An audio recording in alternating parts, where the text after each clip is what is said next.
Köszönjük az üdvözlő szavakat.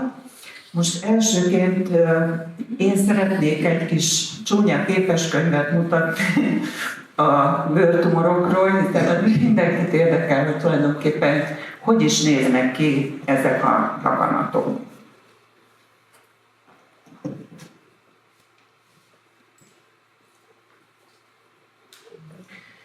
Mindig nehéz a bőrdaganatokról így egyben beszélni, hiszen abszolút különböznek megjelenésükben, prognózisukban. Tulajdonképpen ugye a legtöbb bőrdaganat az nagyon-nagyon jól gyógyítható, nem képez áttétet, de nagyon sok kellemetlenséget tud okozni, hogyha nem megy a páciens időben orvoshoz. Ha egy nagy dobozba, illetve két nagy dobozba akarnánk bedobni a bőrtumorokat, akkor az egyik dobozba kerülnek a nem melanóma bőrtumorok, a másik dobozba pedig kerül a melanóma, ami a legveszélyesebb, mert leginkább áttétképző kapacitású daganat. Na most a nem melanóma dobozban elenyésző a bőrfüggelék, Merkel és lágyrész kutánlimfóma daganatok, ott a bazánsejtes karcinóma és a laphámrák foglalja el a helyet. Ezek a leggyakoribb daganatok, tehát tulajdonképpen ugye a rákregiszterben ezeket külön számolják, tehát ezeket nem teszik be az összes daganatnak a megszámolásában, hiszen ezeknek teljesen más a jelentősége, mint most mondok egy példát a tüdőráknak. Jól ismert az UV-sugárzás patogenetikai szerepe, ez indítja be a kóros sejt proliferációt.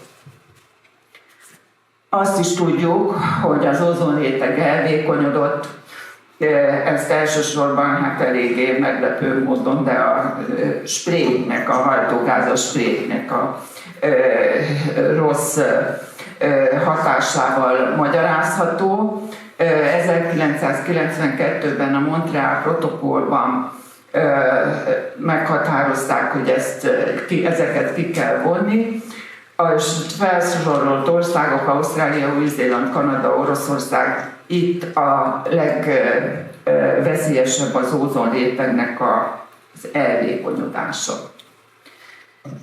Na hát ez egy nagyon extrém kép, amit a beteg órán látunk.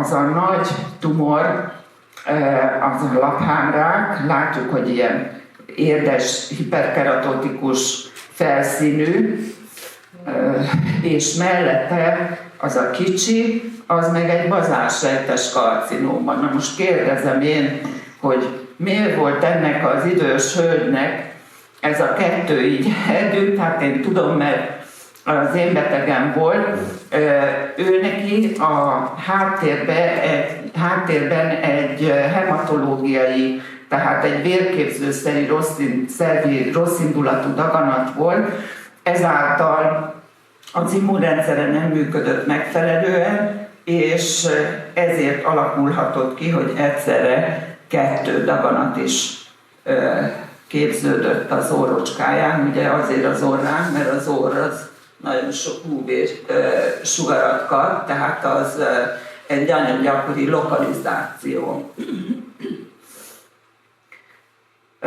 Ahogy láttuk ugye az előző képen, a bazaliomát, itt is ez egy pigmentált forma, gyöngyházfény jellemzi általában, és kanyargós erek, ugye ezt dermatoszkóppal, ezzel az eszközzel, amit bizonyára azért már elég sokan ismernek, meglehetősen jól megállapítható, különösen gyakorlott ember számára. A másik nagy csoport a laphámrák, ez körülbelül majd Kenesei tanár úr, a rákregiszter vezetője, majd ezeket az adataimat pontosan elmondja. Tehát egy körülbelül annyi laphámrák van évente Magyarországon, mint amennyi melanóma, ugye ez körülbelül 3000-re tehető. A laphámrákokat a differenciáltságuk foka szerint osztályozzuk, tehát ez a differenciáltság ez azt jelenti, hogy hány százaléka van elvadulva a sejteknek, ugye? Itt van jól differenciált, közepesen és rosszul differenciált, akkor vagyunk már megijedve, amikor egy rosszul differenciált, pláne jó nagy méretű daganattal jön a beteg. Látjuk az alsó ajkon az idős betegnek a viszonylag kezdődő laphámrákját, mellette az a nagyon nagy borzalom, az tulajdonképpen ugye hát úgy néz ki, mint egy szemölcs bizonyos részleteit tekintve. Itt a HPV szerepét is fel lehet vetni. Ritkán képez áttétet ez a daganat, visszatérve bazalioma az gyakorlatilag soha se, hát azért nagy ritkán az is képez, de az 10 000-ekben mérhető. Itt azonban a felső képen látjuk azt a dudort ott a beteg füle előtt, hát az már egy áttét a felső laphámrákból. Az alsó képen pedig egy fénykárosodott bőrű idős hölgyet látunk, tele van pigmentfoltokkal, ugye ha megtapintanánk, akkor érdes lenne a bőre. Ezek prekancerózisok, rákmegelőző állapotok. A laphámrák kb. 50%-ban rákmegelőző állapot talaján fejlődik ki. Na most hát, hogyha valakinek teli van az arca, akkor ezeket a rákmegelőző állapotokat nagyon nehéz teljes mértékben meggyógyítani, sőt, hát ugye a bőr nem felett és később is jelentkezzen, ezeket a betegeket gondozni kell, tehát időnként ellenőrizni kell őket, hogy nem alakul ki esetleg laphámrák. Bocsánat, egyetlen kérdést szerettem volna a képeknél, a második kép, ahol az is ajkon van, az a csúnya nagy budor? Az a csúnya nagy, az nem. Ja, az a salondáron van. Köszönöm. Igen, hát egy kicsit nehéz megállapítani. Hát ennek sajnos ugye... Ezzel egy mellett is arról beszéltünk, és nem tudtam mondani. Ja, értem. De szóval ennek, ha már beszélünk róla, ugye ennek a történetnek sajnos amputáció lett a vége, de a beteg mind a mai napig jár hozzám, és jól van.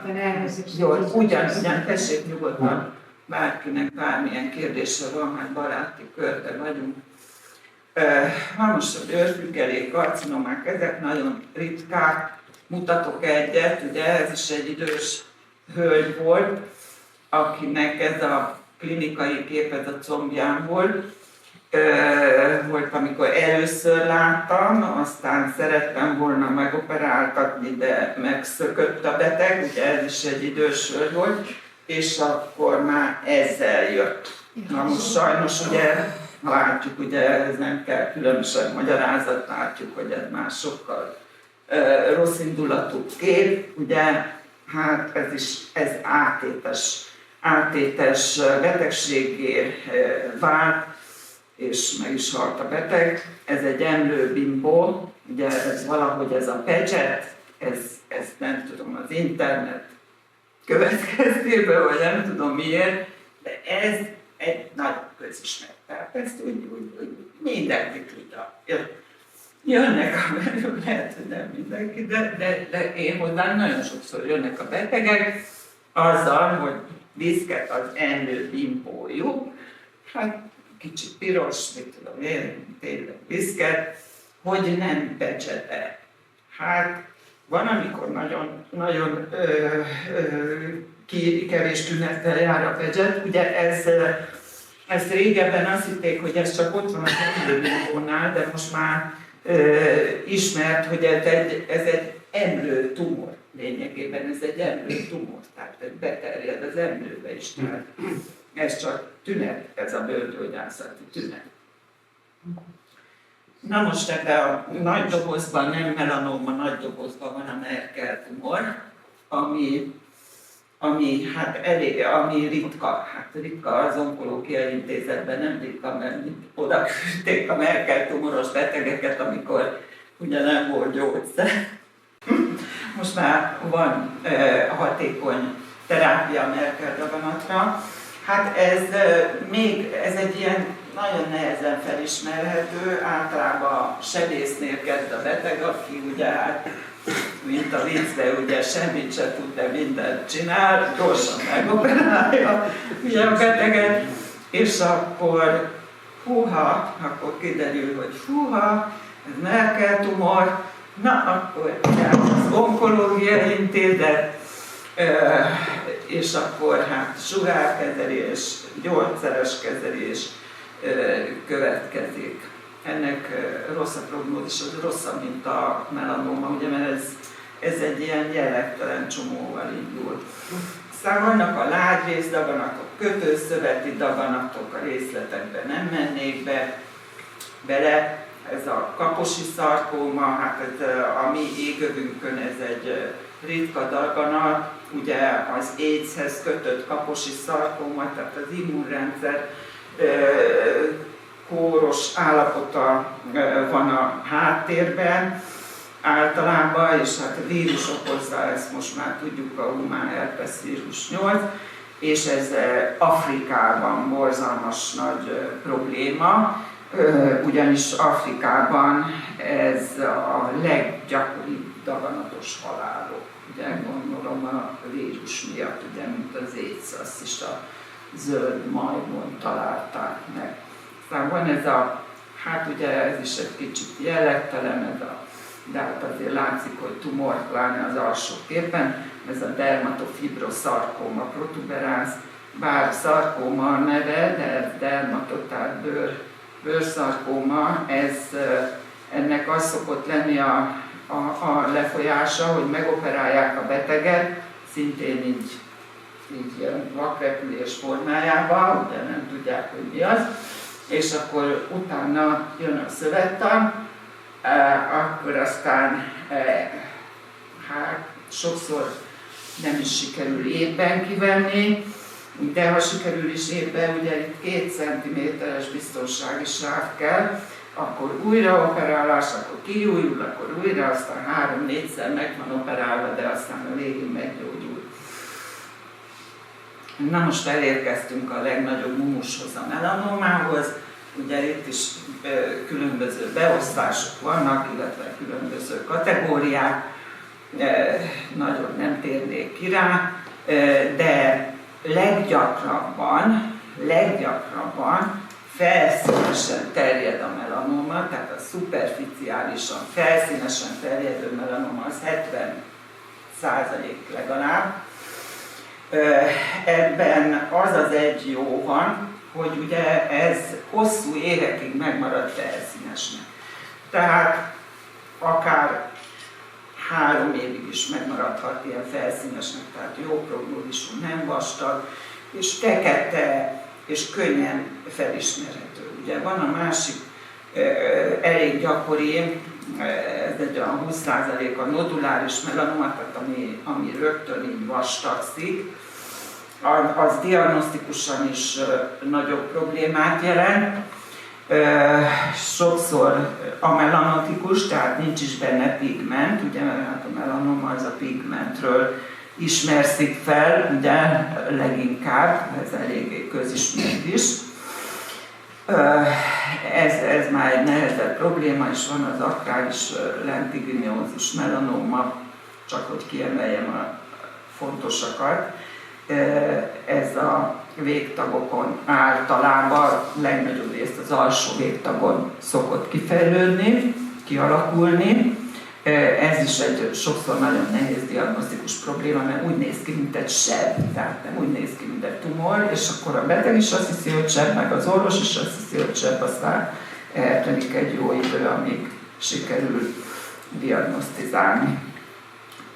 Ennek az új embernek a hátán látjuk azt a rengeteg sok anyajegyet, ugye ehhez nem kell különösebben tanulnak lenni, hogy az ember, ha lát egy ilyen bőrt, ugye pláne a saját magán látja, akkor elgondolkozik rajta, hogy itt valami nem stimmel, mert nem mindenkinek ilyen a háta. Teli van anyajegyekkel, és ott az alsó képen az már egy melanóma, ez is az én betegem volt, az alsó kép, a felső nem. Az anyajegyen belül alakult ki a melanóma, és ezt is nem olyan nagy, nem mindig könnyű felfedezni, mert ez úgy benne alakult ki, de hát ugye erőemelkedővé vált, az a középső rész keményé vált, tehát az már megint gyanút keltő volt. Úgyhogy az ilyen beteget, akinek ennyi anyajegye van, gondozni kell, ellenőrizni kell, évente egyszer meg kell nézni, és edukálni kell a beteget, hogy fényvédelem, nem szabad napra menni, vigyázni kell, és ellenőriztetni kell magát. Fiataloknál az én tapasztalataim szerint sokkal gyakoribb, mint idősebbeknél. Ez a diszklasszikus névus szindrómára elkeresztelhető korkép. Megjegyezném, hogy nem csak anyajegyeken belül alakulhat ki daganat, hanem a normál bőrön, a sima bőrön, sőt nagyobb százalékban ott alakul ki a normál bőrön, de hát ugye a beteg azt hiszi, hogy az is egy anyajegy, ugye nem emlékszik rá, hogy most akkor ez így született, 2 éve van, 3 éve van, általában azt hiszik, hogy anyajegy, de hát ha új keretű lézió alakul ki, azzal orvoshoz kell fordulni. Ez egy nagyon szép, típusos, a maga nemében szép, hogy minden jellegzetességét mutatja a felszínesen terjedő melanomának. Ez egy dermatoszkópos kép, tehát ez egy ilyen speciális nagyító, ugye tudjuk. És látjuk, hogy már eleve, tehát úgy látszik, hogy ez meg van vadulva, mert ilyen színű, egyik helyen, másik helyen más színű, akkor felbomlott ez a retikuláris, ez a hálózatos szerkezet, látjuk a széleket, az sem normális, akkor csíkok vannak benne, elágazódó csíkok, akkor is pigment rögöcskék vannak benne, tehát látszik, hogy meg van borulva, ugye ez így, hogy ilyen parasztosan fejezzem ki magam. Na most ez egy noduláris melanóma, tehát amit mondtam, hogy ez így vastagszik, nem pedig terjed, de látjuk a felső póluson, hogy ott van a pigment, ami terjed a környezetében, tehát ez segít a diagnózisban, de egyébként itt vannak ilyen kis erecskék is. Ez a beteg vérhigító alatt állt, és azért alakult ki neki ez a klinikai kép, ugye, ami hát tulajdonképpen egy kicsit összetéveszthető a bazaliomával, ha visszaemlékszünk. Na most itt egy ilyen nagyon eklatáns példát látunk az amelanotikus melanomára, tehát nincsen benne pigment. Hát ez egy jelentéktelen, ugye ott van a milliméter skála, hát ez nem volt 1 centi, a lábszárán volt a hölgynek, de hát mivel hogy semmire se volt típusos, tehát nem felelt meg semmilyen tumorféleségnek, ugye, akkor itt életbe lépett az ősi szabály, hogy ha látunk egy olyan daganatot, amiről nem tudjuk megmondani, hogy mi az, akkor gondolni kell a melanómára, mert a melanóma ugye mindent tud. Ezt szokta mondani Besznyák professzor úr még annó dacumán. Hát itt ugye inkább arra a jobboldali képre hívnám fel a figyelmet, ugye látjuk a betegnek a károsodott bőrét, teli van pigmentfoltokkal, és akkor ott van egy kis maszapka, ugye, ezt is be van karikázva. Ugye nem egyszerű, de azért gyanús, mert ugye a pigment eloszlás olyan, hogy ez hogy ugye felvetődik a rossz indulatúság, de az csak egy nagyon kezdődő. Ugye ez egy érdekes történet volt. A betegnek a hasáról távolítottak el 5 évvel azelőtt, hogy jött volna ezzel a dologgal,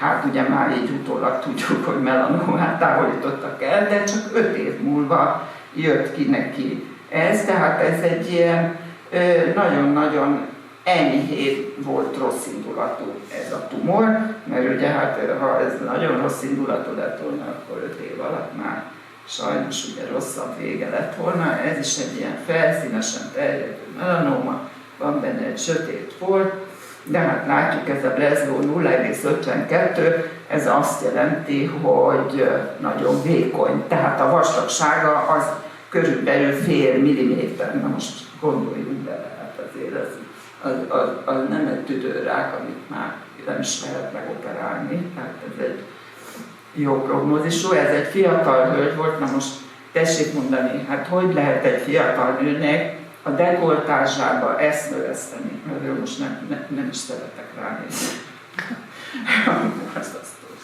Na most ez meg egy annyira kezdődő, hát nem osztályozható, ilyen is van, tehát szövetanilag nem lehet beosztani, de mindegy is, mert ugye látjuk itt a Breslow 0,2 mm.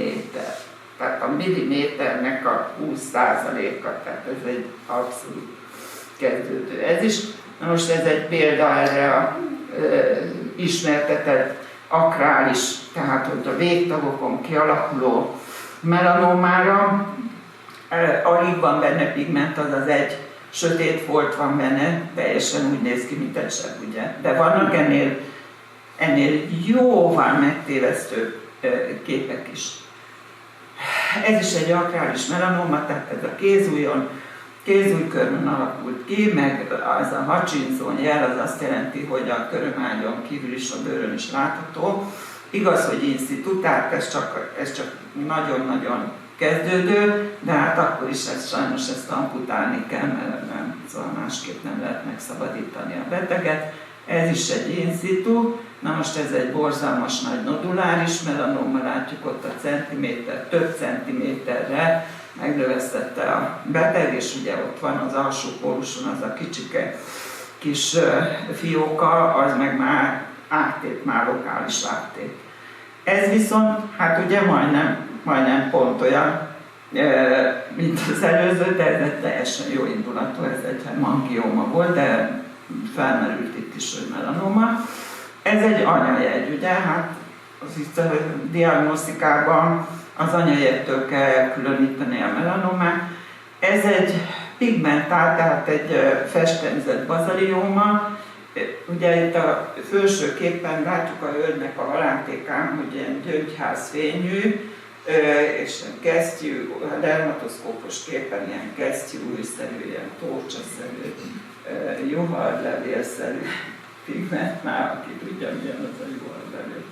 Na, ez egy picike, látjuk, hogy mennyi az átmérője, körülbelül 3 mm az átmérője. De hozzáteszem, én már láttam 2 mm-es melanomát és 2 mm-eset, most nem akarok senkit se ijesztgetni, mert azért nem az a jellemző, de tankönyvi adat szerint 3 mm alatt nincs is melanoma. Ez egy ilyen régi tankönyvi adat, de én már láttam 2 mm-eset. Na most ez ugye a jobb oldali kép az a dermatoszkópos kép. Most itt van olyan, hogy mindenféle színek, meg pöttyök, meg csíkok, meg nincsen. Ez ahogy a szabad szemmel megállapíthatóképpen látjuk, hogy teljesen egyöntetű homogén, dermatoszkóppal is homogén, tehát itt ugye nem egyszerű a diagnózis. Hát itt azért a diagnózis egyszerű volt, mert hát ugye itt másra nem lehet gondolni, az a hemangioma az rajta maradt, mert ez nem az. Ez egy 10 éve növekvő melanóma, regressziós melanóma. A regresszió az azt jelenti, hogy a spontán visszafejlődés jeleit mutatja, egyes kócokban látjuk, hogy fehér. Tehát ott tumor volt és visszafejlődött. 10 évig növesztette, ez egy tanárnő volt, volt, és férje beteg volt, és akkor saját magával nem foglalkozott. 10 év után meghalt a férje, akkor jött el, de hát ugye hála a jó Istennek, hogy ugye megmenekítette őt a haláltól, nem halt meg, meggyógyult. Ezt nagyon szerettem, ezt a képet, a lentigo maligna melanoma, ugye ez a kumulatív napfény expozíciótól kialakuló melanoma, ez azt jelenti, hogy ugye ez a néni, fejkendős, mutatja, hogy vidéki mezőgazdaságban dolgozott, ugye ő állandóan kapta az UV-sugárt, és akkor összeadódott ugye a melanoma. Egyébként, aki nem mezőgazdaságban, nem a tengerészetnél, nem a vízen dolgozik, tehát nem kertész, mondjuk ott az intermittáló napfény expozíció játszik szerepet, tehát elég, hogyha nyaranta 2 hétig szépen levetkőzik, kifekszik, az már rizikótényező, és különösen ugye a gyerekekre kell vigyázni, mert már gyerekkori, azt már kimutatták, hogy egyetlen napégés is fokozza a melanoma rizikóját. Hát a primer prevenció, ahogyan elnök úr is elmondta, ugye az azt jelenti, hogy kerüljük az UV-sugárzást, árnyékban megyünk, felöltözünk, fényvédőkrémeket használunk. A rizikócsoportba tartozók ugye ellenőrzésre járnak, itt megkapják a megfelelő oktatást, stb. Ez a primer prevenció, és akkor nem is lesz az egyénnek melanómája sohasem. Még sehol genetikailag arra predisponált. A szekunder prevenció, ugye az meg az a kis picike melanoma, ez egy fiatal lány volt, ez egy in situ melanoma, ugye természetesen ezzel meg van operálva, 100%-ig meggyógyult. Ez a szekunder prevenció, korai felismerés, ugye ez szűrések, és ezt célozzák. Köszönöm szépen a megtisztelő figyelmet, majd lesz alkalom kérdéseket is feltenni, ha esetleg lenne, biztos van, az mindig van. Ezzel én be is fejeztem, remélem nem voltam túl hosszú.